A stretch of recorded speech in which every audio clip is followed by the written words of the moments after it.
Fazer a leitura da palavra do Senhor sem perda de tempo e na sequência eu faço os meus agradecimentos, tá bom? Livro aos Hebreus, Novo Testamento, Hebreus, capítulo de número 1, só se faz necessário que nós leamos os 4 primeiros versículos.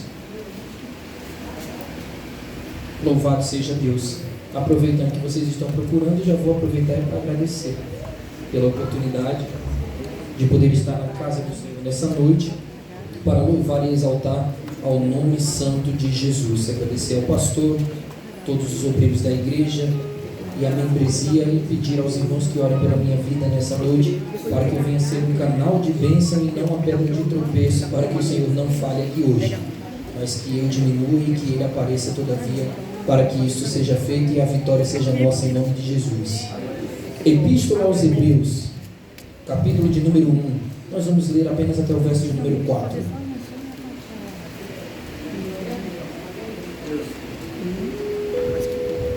Louvado seja Deus. Vamos ler, igreja do Senhor, em nome de Jesus. Hebreus, capítulo 1, verso 1 em diante.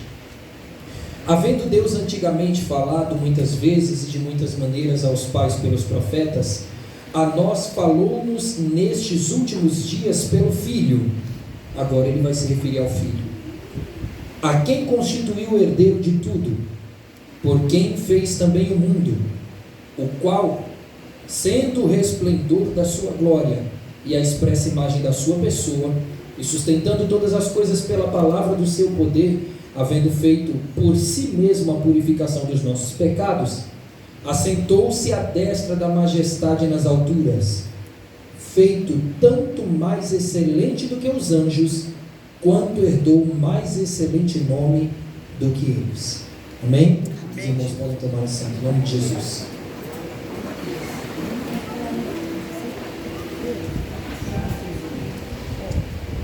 Louvado seja Deus. Igreja do Senhor, nesta noite nós temos o privilégio de estar diante de um dos escritos do Novo Testamento em que mais glorificam ao nome de Jesus Cristo. Se nós pararmos para analisar já pelo que a Epístola aos Hebreus representa, tem algo muito interessante em torno dele, que ele é o livro do Novo Testamento que nós não conhecemos o autor. Por não conhecer o autor, muitos autores são especulados. Por exemplo, o apóstolo Paulo, ele é um daqueles que são especulados como possível autor da Epístola aos Hebreus. Outros historiadores da Bíblia dão nota de outros homens que nós nem ao menos vemos ser citados nas Escrituras Sagradas, mas que supostamente seriam o escritor da Epístola aos Hebreus. Mas uma coisa é certa, essa escrita foi feita após a ascensão de Jesus aos céus, a descida do Espírito Santo, as primeiras viagens missionárias de Paulo, até porque já na sua introdução nós vamos ver que ele fala, havendo Deus antigamente falado muitas vezes de muitas maneiras aos pais pelos profetas, a nós falou-nos neste dia, por intermédio do Filho. Ele está falando de Jesus e está dizendo que ele é contemporâneo. Então, muito provavelmente, o escritor aos Hebreus ele faz parte dos primeiros 100 anos depois de Cristo, do primeiro século depois de Cristo. Mas algo muito interessante no livro da Epístola aos Hebreus é a forma como ela vem sendo escrita, e principalmente a forma como ele vai apontando Jesus capítulo a capítulo. A verdade é que em todos eles o Filho de Deus ele é exaltado, e a única finalidade dele é esta: em nenhum momento ele coloca o homem em cima de nenhum pedestal, porque o escritor aos Hebreus entendeu que o seu livro não podia ser antropocêntrico, ele tinha que ser teocêntrico, cristocêntrico. Então ele coloca Jesus no centro da sua escrita e fala de Jesus de diversas formas, colocando ele acima de muitas coisas. E uma das coisas que nós vemos ser descritas aqui no capítulo de número 1 dessa epístola são os anjos. Então o escritor aos Hebreus ele quebra a adoração que se tinha já de milênios com relação aos anjos na sua introdução, onde ele coloca o Filho de Deus, Jesus, acima dos anjos. Se nós pararmos para analisar também nos escritos originais, nós vamos ver que uma palavra recorrente que é utilizada no grego koiné no Novo Testamento é kreiton. E kreiton significa mais excelente, superior, melhor, maior, mais poderoso, mais inteligente, mais perspicaz, alguém além do seu tempo. Kreiton é uma palavra que pode ser utilizada de várias maneiras, em várias frases e em vários capítulos da Epístola aos Hebreus. Ele utiliza essa palavra para falar de Jesus. Ou seja, passa versículo, passa capítulo e o escritor vai dizendo: ele é mais excelente, ele é superior, ele é o maior, ele é o melhor, ele é o mais poderoso, ele é fiel, ele é o mais santo, não tem mais santo do que ele. Ele é exaltado e é o mais exaltado, não tem outro mais exaltado do que ele. Ele é o mais respeitado também, não tem outro mais respeitado do que ele. Ele é mais poderoso também, porque não tem ninguém que tenha sido facultado o poder mais do que a ele. Ele é o Todo-Poderoso. Então, se nós olharmos os escritos dos capítulos de número 2, 3, 4, 5, vocês vão ver que ele vai glorificando o nome de Jesus, ele vai exaltando o nome de Jesus, ele vai fazendo notório o nome de Jesus, ele vai manifestando cada vez mais profundamente aquilo que ele acredita ser a exaltação mais poderosa que ele pode encontrar na sua escrita, no seu dialeto, para falar a respeito de Jesus. Outra coisa muito interessante da Epístola aos Hebreus é que ela vai tentar unificar o Antigo e o Novo Testamento. De que forma? Ele vai deixar claro que no Antigo Testamento foram feitas muitas promessas, e dessas tantas promessas nós vemos elas sendo cumpridas no Novo Testamento, na pessoa de nosso Senhor e Salvador Jesus Cristo. Então o escritor aos Hebreus também toma o cuidado de deixar bem claro que Jesus é o cumprimento de toda a palavra profética que saiu da boca de Deus. Então Jesus, ele também é a resposta de uma palavra profética. O apóstolo João, o discípulo que Jesus amava, na sua introdução do seu evangelho, ele vai dizer, no capítulo de número 1, do verso 1 ao verso de número 3, no princípio era o verbo, e o verbo estava com Deus, e o verbo era Deus. Ele estava no princípio com Deus, todas as coisas foram feitas por ele, e sem ele nada do que foi feito se fez. Então o escritor aos Hebreus, na sua epístola, ele vai dizer que todo o poder, toda a autoridade e a criação foi facultada nas mãos do nosso Senhor e Salvador Jesus Cristo, e confirmando o que está escrito no Evangelho de Jesus, segundo escreveu João. A ação de Jesus como verbo, que é a palavra, é criar, e é o motivo por tudo isso que nós olhamos aqui nesta noite está existindo. Ou seja, tudo aquilo que nós tocamos, tudo aquilo que nós vemos, tudo aquilo que nós sentimos, tudo que experimentamos é obra e feitura nas mãos daquele que é conhecido como maravilhoso, conselheiro, Deus forte, Pai da eternidade, príncipe da paz. Jesus também não é só isso, ele também é o alfa, ele também é o ômega, ele também é onisciente, o onipotente, onipresente, o Emmanuel. Jesus não é só isso, ele também é o eu sou o que sou, ele é o Deus de vitória, ele é o Santo dos Santos. Mas ele também não é só isso, ele é também o Deus das gerações, ele é o Deus de Abraão, ele é o Deus de Isaac, ele é o Deus de Jacó, e é a tipificação humana do nosso Deus. E nesta noite nós estamos reunidos para lembrar que tudo aquilo que foi dito nos escritos do Antigo Testamento foi manifesto através de nosso Senhor e Salvador Jesus Cristo. E isso vai se unir posteriormente também ao seu sacrifício na cruz do Calvário, porque foi algo também que foi profetizado e tinha que se cumprir. Ele também, por intermédio do seu sacrifício vicário, foi o galardoador das nossas vidas. Por quê? Porque no Antigo Testamento nós vamos ver que a humanidade caminhava a passos largos para a destruição, mas quando nosso Senhor e Salvador Jesus Cristo desceu, ele deu fim à destruição e deu sentido para a nossa vida, dando o início da nossa caminhada. Mateus, e o que isso significa hoje para a gente? Significa que se hoje nós olhamos para o céu e dizemos, olha, ali pode ser a minha morada um dia, é porque alguém subiu na cruz do Calvário e morreu de mãos e braços abertos. Você está entendendo?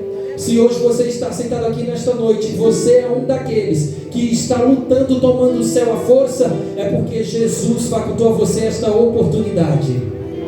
É porque o Senhor olhou para a terra e mesmo não vendo o justo sequer ele teve pena. E Paulo falou, pobre homem que sou. Quando ele disse pobre homem que sou, ele estava dizendo, eu só estou aqui porque primeiro alguém abriu a porta para eu poder passar.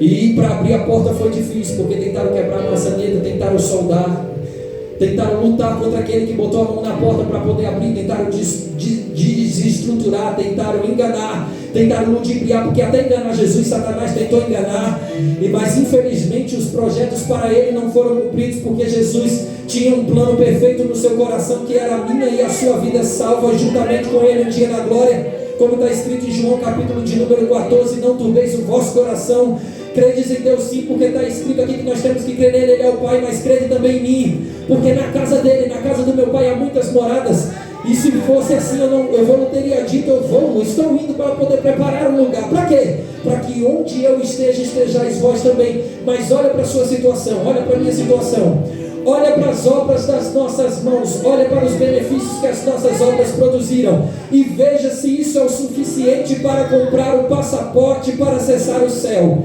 Será que com o que você tem na sua mão nesta noite, você poderia tirar um visto para entrar no céu?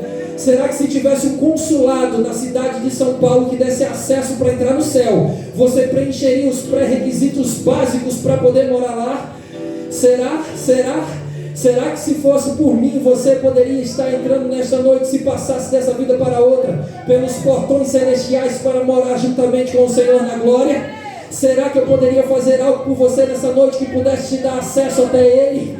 Certamente eu diria que não, porque se o consulado do céu existisse aqui na terra, você iria perceber que algumas coisas seriam básicas. Primeiro, você devia ser salvo e devia ter o contato com alguém de lá. Você sabia disso? Uma das coisas que é perguntadas, por exemplo, para quem vai para a América, é quem é que você vai encontrar lá? Para onde é que você vai? Onde é que você vai pousar naquele lugar? Quem é o americano ou a pessoa que tem um visto americano que vai poder te receber na América para você ficar lá? Você sabia disso? Então, se tivesse o consulado do céu aqui na terra e fosse uma regra básica ter alguém lá para você poder acessar aquele lugar, você sabia que eu não estou lá ainda, eu estou aqui? Então eu não posso ser uma porta de entrada do céu para você poder chegar lá? Mas por infinita misericórdia, Jesus disse, eles também estão juntamente comigo, eu comprei pelo meu sangue. Então nós temos um agente no céu esperando nós chegarmos lá. Então se tivesse alguém no consulado, olhasse para a sua cara e dissesse assim, olha, quem é que é o nome que vai te dar acesso para entrar no céu? Quem é a pessoa que foi preparar uma pousada para você ficar lá? Você tem total liberdade para dizer, Jesus de Nazaré é o contato que eu tenho fixo no céu, que preparou um lugar e me deu a disponibilidade de poder entrar lá. Só por esse motivo já é motivo de você parar de me olhar com cara de quem está com sono e glorificará o nome dele, porque se não fosse por ele, nem espaço lá você tinha para entrar, mas ele foi preparar um lugar para que onde ele esteja, nós estejamos também. Você sabia que outra regra muito importante para poder entrar na América é falar o idioma de lá? Nós vamos fazer uma prova. Quem um dia tiver o prazer de entrar na América, em nome de Jesus, eu vou pisar naquela terra também, se ele não voltar. Nós vamos ter que falar a língua de lá também. Nós vamos fazer uma prova em inglês, senão você não entra.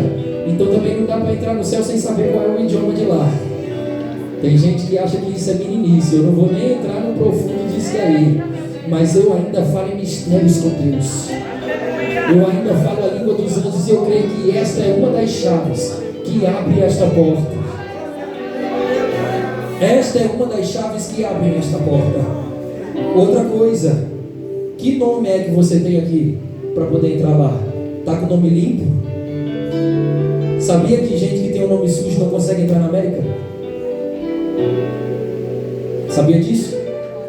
Sabia que pessoas reincidentes também não conseguem entrar lá? Como assim pessoas reincidentes, Mateus? Pessoas que mataram, roubaram, pessoas que cometeram crime hediondo, não vão conseguir nunca tirar o seu visto para entrar na América, desde que o seu nome esteja terminantemente limpo e a polícia diga que você possa acessar. Se essa fosse uma das regras do consulado do céu, será que você cometeu alguma coisa diante de Deus que faça com que eles impeçam você de entrar lá?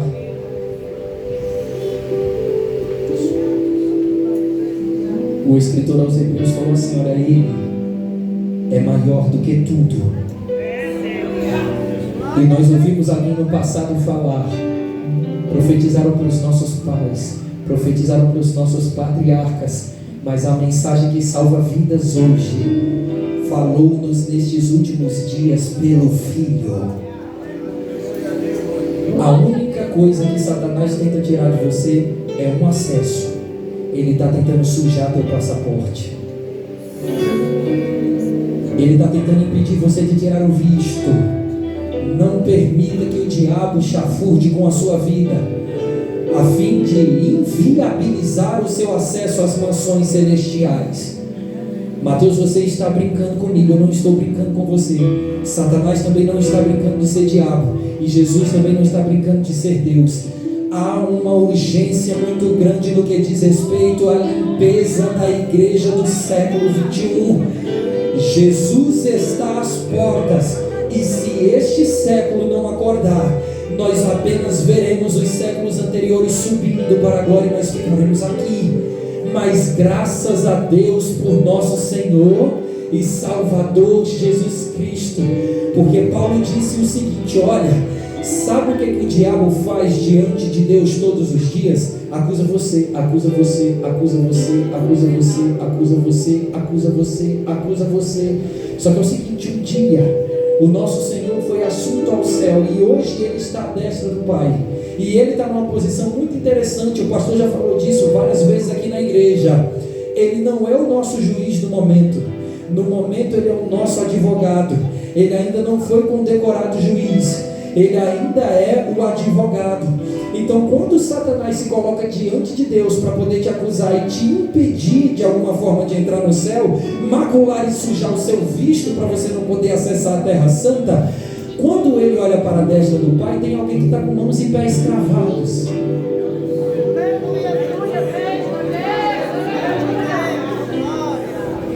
Quando o inferno diz: olhe, Mateus pegou hoje. Mateus está na igreja em pecado. Você sabe que mentiu, você sabe que enganou, você sabe o que pensou, você sabe o que falou. Porque, irmãos, todas essas coisas é lícita para aquele que vive. Ninguém aqui está isento disso daí. Tem uma coisa que nós não conseguimos fazer de maneira nenhuma. Tem gente aqui que vai tentar nunca mais mentir na vida, mas não tem jeito. Até a tal da mentirinha do bem, a pessoa vai fazer. Não tem jeito. A gente não consegue se desvencilhar. Eu tenho um dito popular que fala isso: você disse que não mentiu, você já é um mentiroso. Por que ele está dizendo isso com tanta certeza? Porque ele sabe que todo mundo precisa pelo menos disso aqui, da mentira para poder se dar bem. Porque o interesse do ser humano é sempre estar acima do outro. Você já percebeu qual é a nossa guerra nessa vida? É para ter o melhor carro, melhor que o outro. É para ter a melhor casa, melhor que a do outro. É para ter o melhor salário, maior do que o do outro. É por isso que o Senhor falou: é tão difícil viver entre vocês. Aí sabe por que é difícil? Porque tudo está no coração de vocês. Vocês entram no carro e talvez o carro de vocês nem pare mais na casa daquele coitado. Porque você não pode estacionar seu carro naquele bairro. Você muda de bairro e não pode voltar no bairro que você já morou. Porque agora o bairro é melhor e Deus me livre de onde eu pisei. Não pode entrar lá nem para evangelizar. Passo pela beirada para não passar na frente dele. Existem pessoas que se perderam do caminho. Existem pessoas que não fazem mais parte da igreja. E nós temos um costume muito feio, bloquear no WhatsApp aquele que se desviou, sem que antes nós tentemos correr atrás para ganhar aquela alma. Você sabia disso? Você sabia que Jesus pagou o mesmo preço por ele e por ela que pagou por mim e por você? E que ele está até hoje tentando limpar o nome dessa pessoa para poder entrar no céu? Eu estou falando algo urgente, queridos, nesta noite. A palavra nesta noite tem cunho avivalista. Eu não sou um pregador doutrinário. Está aqui o meu pastor, está aqui a minha liderança, que isso já faz e faz muito bem aqui dentro desta igreja. Mas tem algo urgente. A trombeta está tocando. A trombeta está tocando. E se nós não sentimos amor pelas almas, nós iremos perecer juntamente com elas.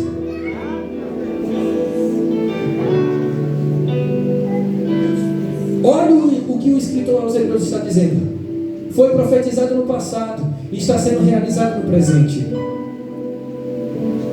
Vocês acham que nós aqui em cima do altar não olhamos para baixo e sentimos falta de muitos? O pastor fala direto: sinto falta de irmão fulano, estou sentindo falta de ciclano, estou sentindo falta de beltrano. Sabe qual é o nosso mal? Eu estou falando como membro. É que a gente espera que eles aqui vão lá, sendo que nós temos o dever Dever está ligado à obrigação. Por ser quem você é. Porque foi isso que ele falou: ide pelo mundo e pregai o evangelho a toda criatura. Aquele que crê, essa é a condição, amado. Aquele que crê, não é sua responsabilidade fazer o crer, a sua responsabilidade é pregar. Mateus, se fecharem a porta para mim, pelo menos você pregou. Naquele grande dia o Senhor vai olhar para ele, e vai dizer: mas você lembra que a minha filha foi lá? Você não lembra? Era eu. Lembra que ele foi lá? Era eu. Eu preciso caminhar, Jesus. Me ajuda.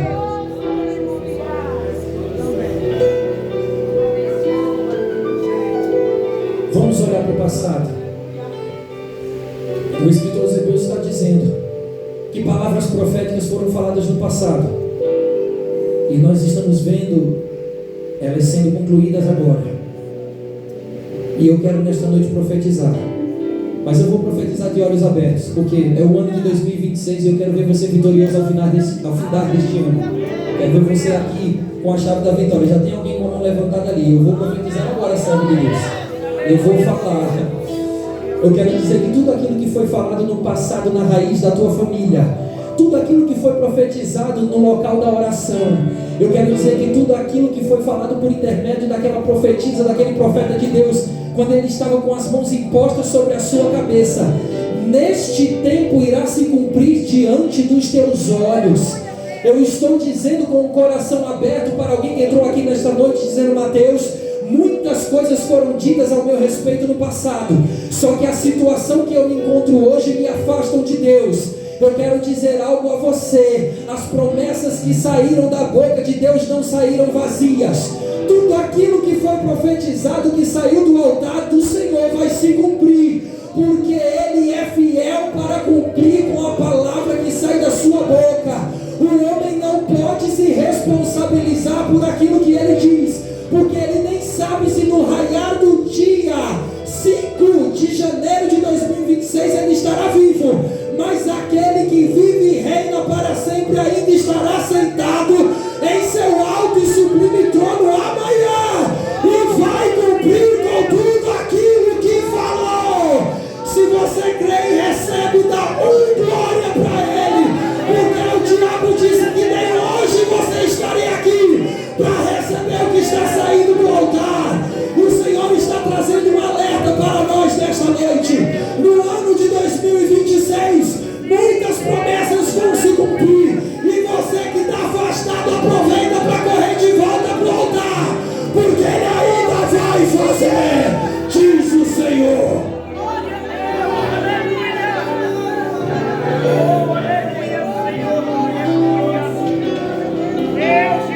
Eu não estou falando de promessa feita para bens materiais. Eu estou falando do seu passaporte limpo.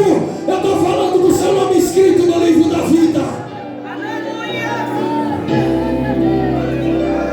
Eu estou terminando esta introdução, mas eu quero glorificar ao nome de Jesus nesta noite, porque Ele purifica dos pecados, escreve nosso nome no seu livro e nos faz habitantes de uma terra que jamais teríamos liberdade de entrar se não fosse por Ele. Graças a Deus nós não somos ninguém. Se fôssemos alguém, não tínhamos como entrar no céu. Como somos pequeninos, como somos pó, como somos barro, Ele nos encontrou e teve pena de nós. É por isso que nós vamos adentrar. É por isso que nós vamos adentrar. Se eu fosse dar um tema, a mensagem desta noite, e é por isso que eu não quero assim fazer, porque já mudou um pouquinho o sentido da mensagem. Mas se eu fosse dar um tema, a mensagem desta noite seriam as 7 exaltações de Cristo. Nós encontramos no verso de número 2 e no verso de número 3 do livro aos Hebreus 7 exaltações de Cristo, e eu quero enumerá-las aqui com vocês. Vocês podem me acompanhar nesta enumeração? Os irmãos têm um pouquinho de paciência comigo, nesta noite estou pegando a manivela. Verso de número 2 do capítulo de número 1 da Epístola aos Hebreus. Nós vamos enumerar 7. Você encontrou? Eu quero que você leia aí juntamente comigo, porque é mais gostoso quando a igreja acompanha a palavra do Senhor. Verso de número 2. Veja só. Se vocês olharem a última palavra do verso de número 1, ele fala assim, pelo Filho, correto? Então as próximas palavras são correspondentes ao Filho, tá bom? Não são correspondentes nem a Deus Pai, nem a Deus Espírito Santo e nem a nós seres humanos. É literalmente ao Filho. E ainda o João Ferreira de Almeida, quando ele interpretou o Novo Testamento, quando ele traduziu, melhor dizendo, o Novo Testamento, ele tomou o cuidado de colocar esse Filho com F maiúsculo, perfeitamente, com F maiúsculo. Então ele está falando de Jesus, tá bom? Vamos ler? Primeiro, a quem constituiu como herdeiro de tudo. Primeira exaltação de Cristo. Ele é o herdeiro. Por quem fez também o mundo. Segunda exaltação de Cristo. Ele é o Criador. O qual, sendo o resplendor da glória de Deus. Terceira exaltação de Cristo. Ele é o resplendor da glória de Deus. E a expressa imagem da sua pessoa. Quarta exaltação de Cristo. Ele é a imagem de Deus. E sustentando todas as coisas pela palavra do seu poder. Quinta exaltação de Cristo. Ele é a palavra do seu poder. Havendo feito por si mesmo a purificação dos nossos pecados. Sexta exaltação de Cristo. Ele é o nosso sacerdote. Ele é o que purifica os nossos pecados. Assentou-se à destra da majestade com M maiúsculo. Aqui ele está falando do Deus Pai nas alturas. Sétima exaltação de Cristo. Ele tem uma cadeira.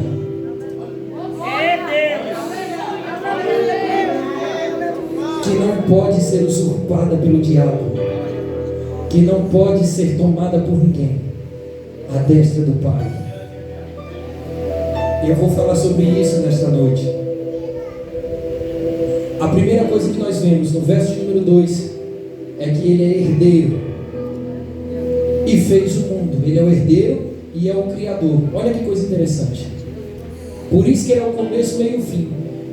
Quem tinha dúvida sobre isso daí, está explicado aqui na Epístola aos Hebreus. Os irmãos que gostam de estudar a Bíblia Sagrada, está escrito aqui.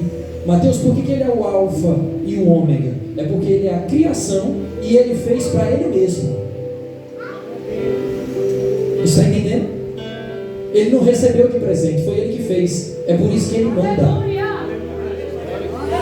Ele não tem que pedir para ninguém para vir aqui fazer alguma coisa. Ele passa por cima e vem, porque ele sabe o atalho para chegar até aqui.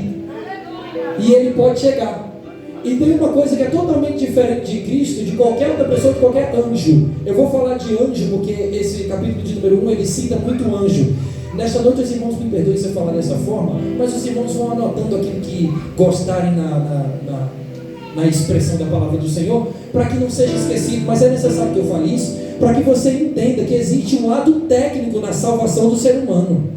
Isso não é devaneio. O mundo olha para você e dá risada da sua cara quando você diz que a última trombeta está tocando. Satanás é um imundo, ele é um sujo. Jesus, ele não estava brincando quando ele falou que vai voltar.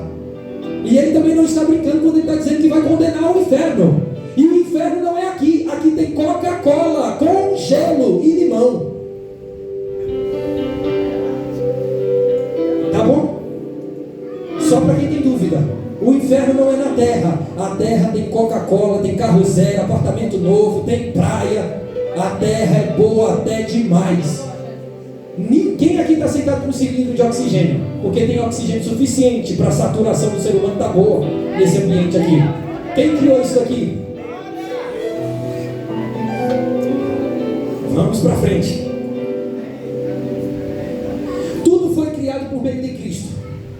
Cristo é o agente da criação. Primeira coisa, tudo foi criado para Cristo. Ele fez para Ele próprio todas as coisas. A finalidade das coisas é sempre para Ele. E eu já vou chegar em você e em mim. Vamos mais para frente. Cristo, Ele é o herdeiro de todas as coisas. Quando fala que Ele é o herdeiro de todas as coisas, alguém diz para Ele o seguinte: olha, até agora eu estou tomando de conta, mas eu vou entregar na tua mão para você cuidar. O herdeiro é isso. Quem é herdeiro está sentado esperando receber do Pai alguma coisa para ele dar de conta, para ele poder cuidar. Certo ou errado? Deus fez isso com Cristo. Ele falou: nós vamos criar tudo isso daqui, e por enquanto isso daqui está tudo no meu poder, mas quando você morrer na cruz do Calvário, eu estou passando a chave da morte na tua mão, aí você cuida. Está entendendo? Então por isso que ele é o herdeiro também. Tudo foi feito por ele, para ele, ele é o herdeiro, ele que comanda. Romanos capítulo de número 11, verso número 36, olha aí. Elebiandarasúbia, revia colibinarasaio ideia. Nesta noite Satanás será envergonhado pelo nome de Jesus. Nós vamos assim, na serenidade. Eu aprendi um negócio da minha vida, que não é por muito gritar que a gente escuta alguma coisa não. Os heróis da Bíblia Sagrada não eram homens eloquentes não. Você se lembra de Moisés? Ele falou assim: eu sou um homem duro em palavras, eu não sei nem falar, mas era um comando da parte de Deus, salvou minha vida. Ele é fiel, ele é fiel.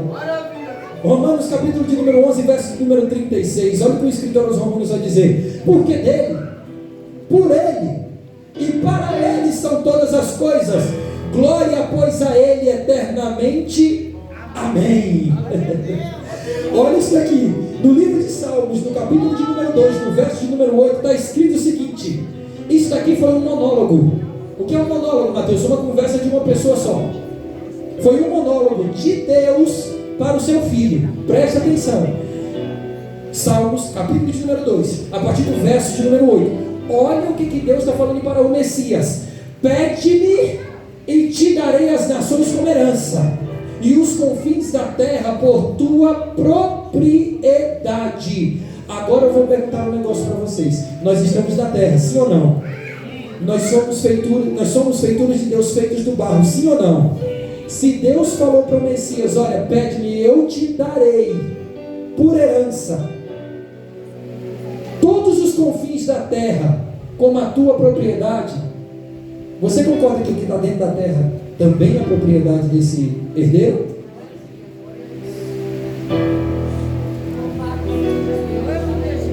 Quando Deus tira o homem do barro, a matéria-prima que ele usou foi a terra, não foi? Foi. Se a terra é de Cristo, o que for oriundo da terra é de Cristo também. É por isso que Satanás está furioso. É por isso que ele fica doido. Ele é criatura. Nós não. Nós somos propriedade, feitura das mãos de Deus. Você está entendendo porque ele fica furioso? Ele é uma criatura desprezável, miserável. Ele tenta te destruir, tenta te diminuir. Irmãos, eu vou dizer um negócio para vocês aqui bem claramente. Nós estamos acima do diabo, mas numa quantidade assim que não tem nem o que comparar, de tão alto que nós somos em relação a ele. Por que você está dizendo isso, Mateus? Porque aqui dentro dessa igreja foi todo mundo lavado e remido pelo sangue do Cordeiro. E o sangue de Jesus nos caracteriza seus familiares. Se nós estamos do lado de Cristo, quem diz que nós somos menores do que o diabo? O diabo está debaixo dos nossos pés. A promessa foi que nós pisaríamos sobre o quê? Serpentes e escorpiões. E se comêssemos coisas mortíferas, não causariam dano algum, porque nós somos propriedade de Deus. Nós somos protegidos, guardados, remidos, lavados no sangue. Satanás, ele não pode te deter, ele não pode te parar. Ele pode até tocar em você porque você está na terra, você é ser humano, você sente dor, você chora, você sofre. E existe gente que deixa ser sapato do diabo, e essas pessoas vêm para cima da gente mesmo porque sabe que a gente é propriedade, não é criatura. Ele fica doido querendo nos destruir, querendo nos matar, querendo tirar o nosso nome do livro da vida. Mas glória pois por Jesus Cristo, porque Ele é o herdeiro da nossa vida, e Ele decidiu entrar na nossa vida. E sabe o que é mais lindo disso tudo? Deus falou: olha, se você me pedir, eu te dou por herança. É como se o Senhor estivesse dando a opção para o filho dizer assim: olha, eu não quero essa herança para mim. Você já percebeu isso no Salmo, no capítulo de número 2, no verso 8? Ele está dizendo: pede-me. Ele está falando: filho, pede que eu dou. Pede que eu passo para você. Pede que eu transfiro para você. Isso aqui está sob o meu termo, sob o meu comando. Concorda que se Jesus tivesse dito não, ele até que tinha razão? Porque olha aqui para a terra e vê uma coisa bacana aqui que Jesus pudesse se alegrar. Não tem não, mas ele decidiu aceitar. Ai, Jesus Cristo, ele decidiu aceitar aquilo que Satanás adoraria levar para baixo. Ele falou assim: olha, o inimigo está querendo, tá? Ele está querendo uma posse, tá? Mas eu não vou deixar na mão dele não. Eu quero porque é meu. Essa posse é minha. Passa para mim que eu quero, passa para mim que eu quero, passa para mim que eu quero. Jesus decidiu aceitar. É por isso que quando nós levantamos a mão, nós estamos confirmando na terra aquilo que já foi feito no céu. Não é você que levanta a mão aceitando Jesus. É Jesus que olha de cima e fala: vem que eu te aceito, vem que eu te aceito, vem que eu te aceito, vem que você é a minha herança, vem para mim.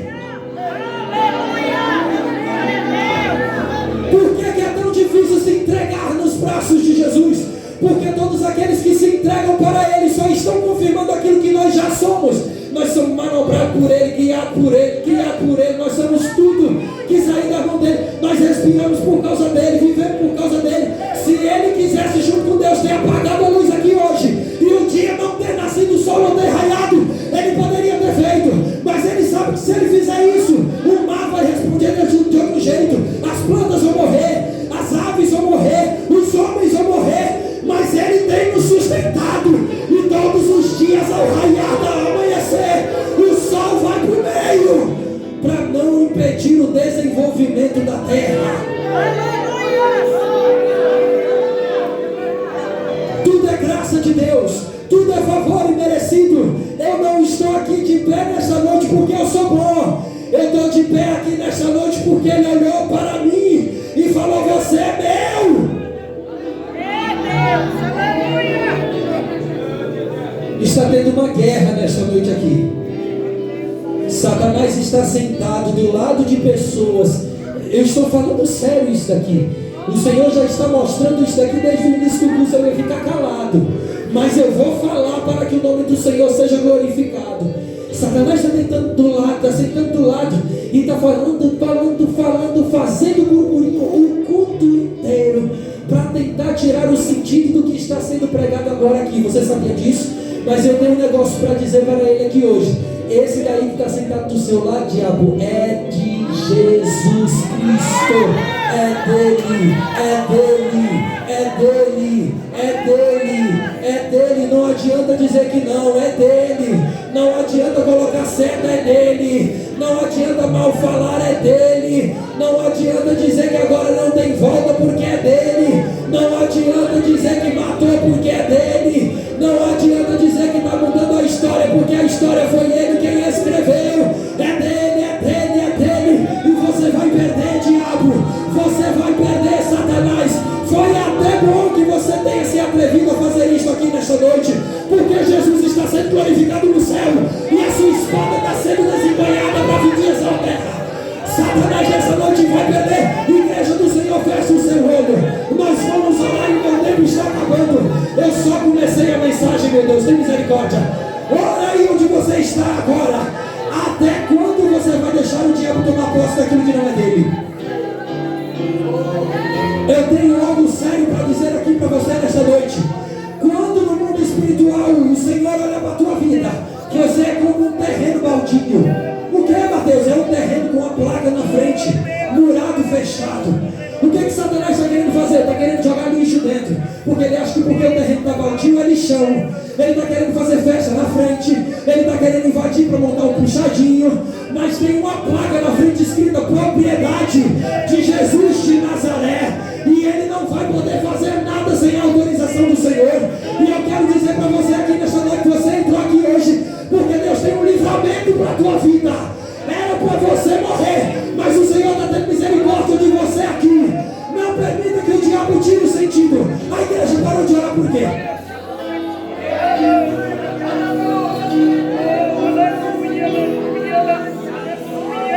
Toda maldição vai ser quebrada aqui hoje. O Senhor vai fazer coisa grande. Meu pastor, esse é o primeiro culto com a família, 2026? Meu pastor, o Senhor nessa noite precisa fazer uma oração. O Senhor precisa fazer, o Senhor tem que fazer. E ao final da mensagem, eu já vou terminar, por favor. Os irmãos me aguentem um pouquinho. Ai, meu Deus. O Senhor vai precisar fazer um clamor aqui nesta noite pelas famílias, porque Satanás falou que vai ceifar um por um. Mas o nome do Senhor precisa e será glorificado. Eu não tenho dúvida disso aqui não. Eu quero tirar esse momento para glorificar o nome do Senhor pelo livramento. pelo livramento. Eu só vou falar sobre o terceiro resplendor. Pela terceira exaltação, é o resplendor da glória de Deus. Fique em oração, fique em oração. Fique em oração, fique em oração. Hebreus capítulo número 1, verso número 3. Sendo o resplendor da glória de Deus. Jesus, ele é o resplendor da glória de Deus. Ele é o resplendor da glória de Deus. No grego koiné é alpagasma. O que isso significa? É uma luz que procede da própria fonte. Jesus é o resplendor da glória de Deus. Existe uma luz que se manifesta no altar do Senhor, diretamente no trono da graça. E nosso Senhor e Salvador Jesus Cristo é o resplendor dessa glória que emana do trono do Senhor. Eu quero falar para vocês o que está escrito em 2 Samuel, capítulo de número 22, verso de número 13. Pelo resplendor da sua presença, brasas de fogo se acendem.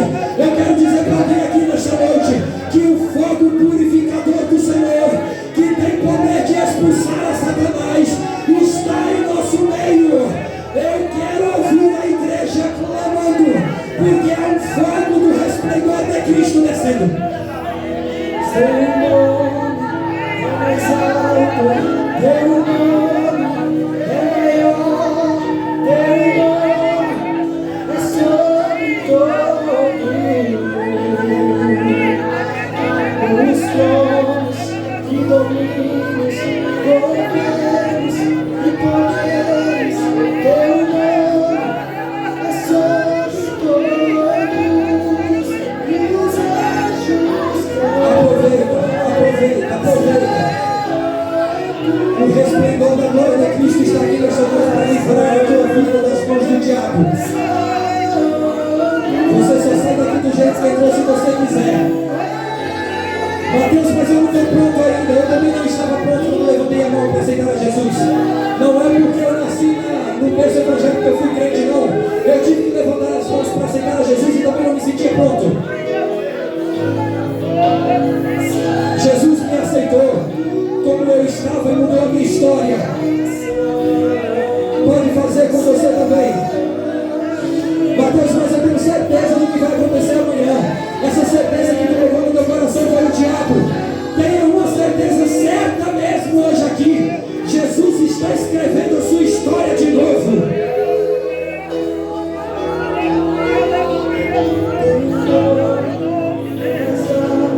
Eu não consigo me livrar do pecado. O pecado vai te perseguir até o último dia da sua vida.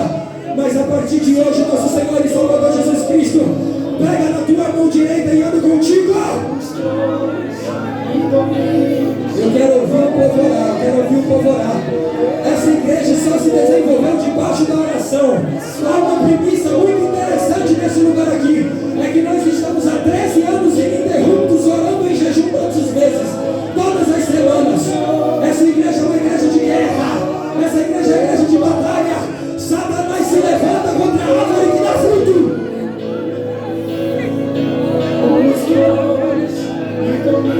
É tudo dele. Olha o que Jesus está fazendo aqui. É a presença de Deus vivo. É a presença de Deus vivo. Não precisa fazer nada. O Espírito Santo que está aqui manifesta quem está lá embaixo. Ora aí, mamãe, para Deus batizar teu filho e tua filha com o Espírito Santo. Você está esperando o quê? Olha Jeová tocando ali. Fecha essa corrente aí, Ian, em nome de Jesus. Fecha essa corrente aí, ora com ele, ora.